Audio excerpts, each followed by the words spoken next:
Está tomando el vuelo, les decía, hacia Alaska el presidente de los Estados Unidos, Donald Trump, y está haciendo anuncios de que van a discutir con Putin esta mañana allí en Alaska el intercambio de territorios. Juan Camilo Merlano.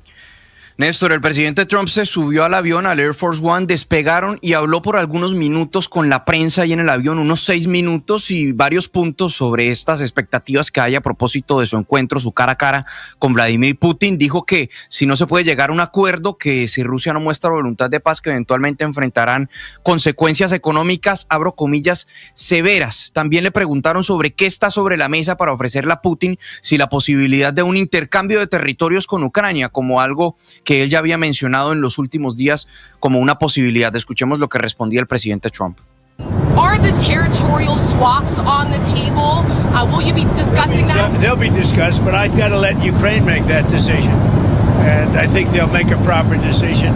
But I'm not here to negotiate for Ukraine. I'm here to get them at a table, and I think you have two sides. Decía ahí el presidente Trump, discutiremos eso, los intercambios territoriales, pero yo tengo que dejar que Ucrania tome esa decisión. Yo no estoy aquí para negociar por Ucrania, eso le corresponde a ellos, decía el presidente Trump. Esto tras el descontento que generaron esas primeras declaraciones de él mencionando que podía haber la posibilidad de algún tipo de intercambio territorial. No solamente había generado descontento en Ucrania, sino que incluso en Rusia el Kremlin había indicado que hay regiones que sencillamente son irrenunciables, como por ejemplo las regiones de Donetsk y Lugansk, que recordemos Putin organizó un supuesto referendo ahí, con el cual trató de establecer la anexión de estas dos regiones a territorio ruso. En Alaska ya está la delegación rusa que llegó en avanzada a la espera de Putin. Estados Unidos tuvo que emitir un permiso para levantarle las sanciones temporalmente a estos rusos para que pudieran entrar a territorio estadounidense. Ustedes hablaban hace algunos minutos de puestas en escena, pues Sergei Lavrov, quien es el ministro de Relaciones Exteriores de Rusia, tuvo su propia puesta en escena, su propio performance, como le dicen los estadounidenses. Llegó a su hotel en Alaska con una chaqueta y por debajo de esa chaqueta se asomaba una camiseta con las siglas de la antigua Unión Soviética. CCCP eran las siglas que se asomaban ahí en esa camiseta, una aparente declaración de moda que quiere decir que no están dispuestos a renunciar a ningún territorio, sino totalmente lo contrario.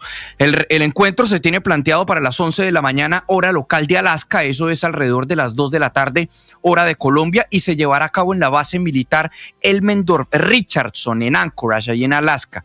Es un territorio estadounidense, es cierto, el encuentro se dará en territorio estadounidense, pero hay quienes, en medio de sus críticas al presidente Trump como exfuncionario, su ex asesor de seguridad nacional, John Bolton, ha dicho que el sitio de la reunión ya de por sí es una victoria para Putin porque Alaska hizo parte de la antigua Rusia imperial entre los años 1732 y 1867. Décadas después, esa base de Elmendorf-Richardson se convirtió en una posición importante, estratégica en materia de defensa de Estados Unidos frente a la Unión Soviética. Trump ha dicho que es absurdo siquiera sugerir eso y que este es un territorio estadounidense. La gran pregunta es si se logrará algún avance que ponga fin a la guerra más grande en Europa desde 1945. Un compromiso de cese al fuego piden aliados de Ucrania y el mismo secretario de Estado Marco Rubio en las últimas horas lo ha pedido. La posibilidad de un intercambio de tierras ha sugerido Trump, algo que han salido a cuestionar tanto Rusia como Ucrania. Y también cabe destacar que el mismo ministro de Relaciones Exteriores de Rusia, Sergei Lavrov, al entrar al hotel y frente a unas declaraciones de Trump diciendo que la reunión importante no propiamente es esta, sino la segunda, donde cree que Rusia y Ucrania podrán hacer la paz, él dice que Rusia no quiere adelantarse a ningún tipo de situación ni precipitarse frente a resultados de estas reuniones. Cabe destacar que el presidente Trump, en teoría, la reunión será a las 11 de la mañana, 11:30 de la mañana. Dice el presidente Trump que habría una conferencia de prensa conjunta después, que si Putin no está dispuesto a hacer una conferencia de prensa, que él en todo caso irá solo para dar una rueda de prensa ante los medios de comunicación con un balance de este encuentro, Néstor. Gracias, Juan Camilo. Efectivamente, a finales del siglo XIX, Estados Unidos compró Alaska, que es simbólicamente hoy el lugar, y se la compró a Rusia del encuentro de los presidentes Trump y Putin. Y obviamente la negociación será alrededor de territorios, de lo que va a ceder Rusia. No veo a Crimea en ese paquete, para que Ucrania se devuelva y para recuperar territorio ya formalmente con la mediación de Estados Unidos. Esta madrugada ha sido de ataques, de más guerra en Ucrania. Enrique Rodríguez, desde Europa. Y esta madrugada todo el foco de interés, además de en esos conflictos que dejan, como decía, ataques mutuos. Los más graves seguramente han sido los que ha infligido Ucrania sobre territorio ruso, matando a una persona y dejando a 10 heridas en un ataque contra un edificio de viviendas en Kursk. Pero digo, el principal interés ahora mismo está en saber dónde está Vladimir Putin. Bueno, sabemos que está en una localidad que se llama Magadán, que es territorio ruso. Es una parada que ha hecho hace aproximadamente 4 horas, se encuentra allí y todo parece indicar que en los próximos minutos saldría con destino hacia Alaska. Los cálculos indican que esa localidad, Magadán, está a unos 3.000 kilómetros del aeropuerto de destino, es decir, un viaje de aproximadamente unas 4 horas. Esta mañana, el vuelo más buscado en las aplicaciones de redes sociales sobre seguimiento de vuelos es el RSD-171, el avión que lleva a Vladimir Putin, un Ilyushin 96-300, que ahora mismo, en los próximos minutos, saldrá con destino a esa reunión. De esa reunión, de lo que se va a hablar, evidentemente, es de territorio.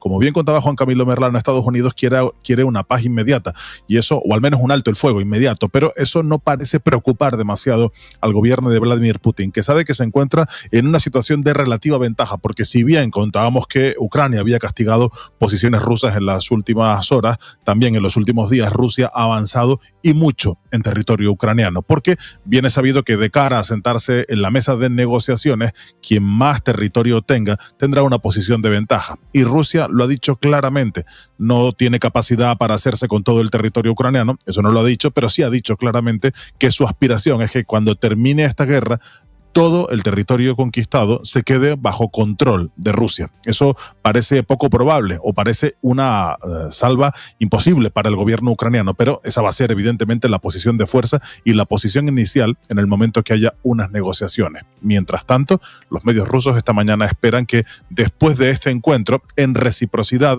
haya pronto una visita de Donald Trump a Rusia, particularmente a la península de Crimea, que fue ocupada a Ucrania por Rusia en el año 2014, Néstor. Estás escuchando Blue Radio.